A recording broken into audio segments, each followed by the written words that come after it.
While this document is moving, Mr. Vassar, you understand you were served with a series of subpoenas by the House Board of Managers and by the Senate and by the Attorney General Ken Paxton in connection with this impeachment, true? Yes. And in the course of responding to that impeachment, you performed a diligent search for all the materials, of course, that were responsive to the subpoena, true? Yes, sir. And you didn't produce this text thread that we are looking at here at page Brickman 190, true?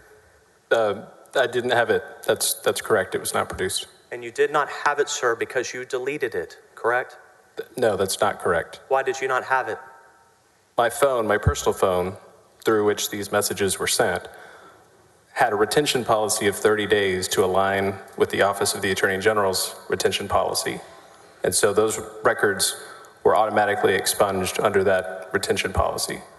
And tell the ladies and gentlemen of the jury whether you signed what is called a litigation hold in connection with the Nate Paul investigation at the Office of the Attorney General on October 15th of 2020. Yes.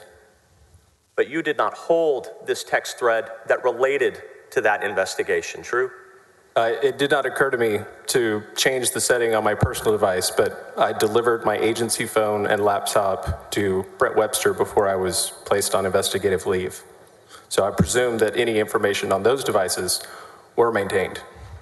So this text thread, your testimony here today is this was on your work phone, true? No, sir. This was on my personal phone, and I didn't consider changing the settings on my phone, my personal phone, which were matching the OAG's retention policy on the work devices. And you would agree with me, of course, that these documents would be responsive to the litigation hold. I would have to look at the litigation hold to recall what it said exactly. I remember signing it on October 15th, but I don't remember the exact categories or nature of the documents that it had mentioned. Well, was anything related to Nate Paul, true? Like I said, I'm happy to take a look at the document. I don't recall offhand if it was anything related to Nate Paul. That's fine. Let's take a look at this text thread. It begins on October 20, correct? That's right. Yes. And yesterday, I believe you said that after you left the Attorney General's office, you had trouble finding work for 6 months. Is that right? Yes, sir. Do you know who Amanda Crawford is? Yes. Who is Amanda Crawford? She is the current director of the Department of Information Resources.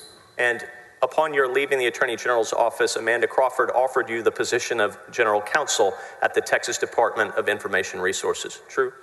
I don't believe she offered me the job. I think she mentioned that there was a posting for the position. And why did she mention it to you? So that you could apply? I presume so. You would have to ask her why she mentioned it to me.